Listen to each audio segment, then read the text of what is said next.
BNR gold and diamonds తరుగు తక్కువ బంగారం ఎక్కువ ఇప్పుడు మన వైజాగ్లో.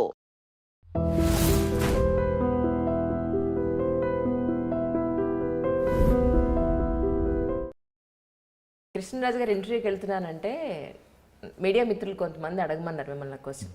కృష్ణరాజు గారు రియల్ లైఫ్లో రొమాంటికా కాదా అని. మీరు రొమాంటికా కాదా అనేది మేడం అడగనా మీరు చెప్తారా? రొమాంటిక్ అంటే విత్ విత్ మేడం. రియల్ లైఫ్లో ఇంతే సీరియస్గా సినిమాలో చూసినంత సీరియస్గా ఉంటారా? నేను బాగా లవ్ చేసేది ప్రేమించేది స్నేహితుల్ని. ఇంకా లేడీస్ అంటారా, అమరదీపం వరకు మామూలుగా మాకు అలాంటి లెటర్స్ అన్నీ వస్తుండి. చాలా మంది అమ్మాయిలు గర్ల్ ఫ్రెండ్స్ తర్వాత అమరదీపం తర్వాత అన్నయ్య అనే పేర్లు ఎక్కువ వచ్చినాయి. అలాంటి లెటర్స్ ఇంకా వందలు. మా అన్నయ్య కూడా మీలా ఉంటాడు, మాకు అన్నయ్యలు లేరు, మిమ్మల్ని మేము అన్నయ్య అనుకుంటున్నాం. అమరదీప సినిమా చూసిన తర్వాత అంతమంది ఫాలోయర్స్. ఇప్పుడు కూడా కనిపించినప్పుడల్లా ఆ వయసులో కొంతమంది మిమ్మల్ని ఇప్పుడు అలానే అన్నయ్య అనుకున్నాం, అన్నయ్య గారు అనొచ్చా అని. అప్పుడే అనుకున్నారు కదమ్మా, ఇప్పుడు అన్నానికి ఏముంది. సో ఇప్పుడు ఎందుకు మేడంతో రొమాంటికా కాదా మీరు చెప్పలేదు. సరే హీరోయిన్స్తో సరేలేండి, మేడంతో చెప్పండి ఏంటి మీరు రొమాంటికా కాదా అనేది. రొమాంటిక్ అంటే what you mean of it? Romantic అంటే ఇప్పుడు ఇన్ వాట్ వే అంటే ఏ పద్ధతిలో చెప్పాలి నాకు అర్థం కావట్లేదు. ఇప్పుడు ఫస్ట్ ఫిల్మ్ కృష్ణకుమారి, ఆవిడ నాకంటే 5 ఏళ్ళు పెద్ద, 6 ఏళ్ళు అప్పుడే. ఓకే.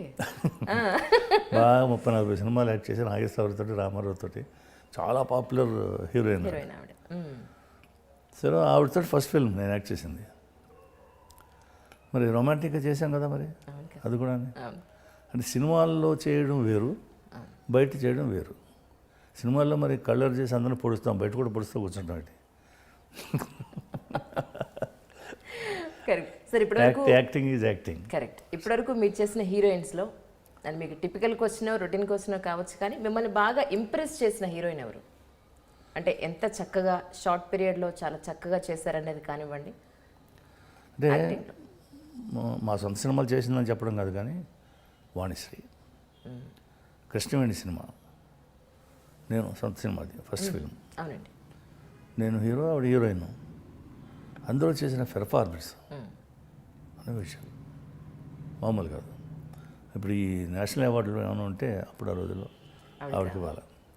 ఆ తర్వాత కూడా ఆ క్యారెక్టర్లో అలా లీనమైపోయి ఆవిడ సినిమా అయిపోయిన తర్వాత కూడా కొంచెం అలా బిహేవ్ చేస్తుండేది, అంత కాన్సెప్ట్ ఇన్వాల్వ్మెంట్ అలా ఉండేది. తర్వాత భక్త కన్నప్పలో కూడా ఆవిడనే హీరోయిన్.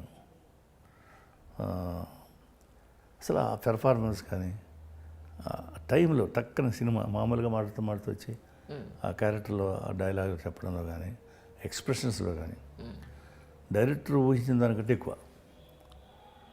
అది ఆవిడ వాణిశ్రీ. అంటే సావిత్రి గారు అంటే నాకు బాగా ఇష్టం ఆర్టిస్ట్ కంటే, నేను మామూలుగా ఫ్యాన్గా, అభిమానిగా.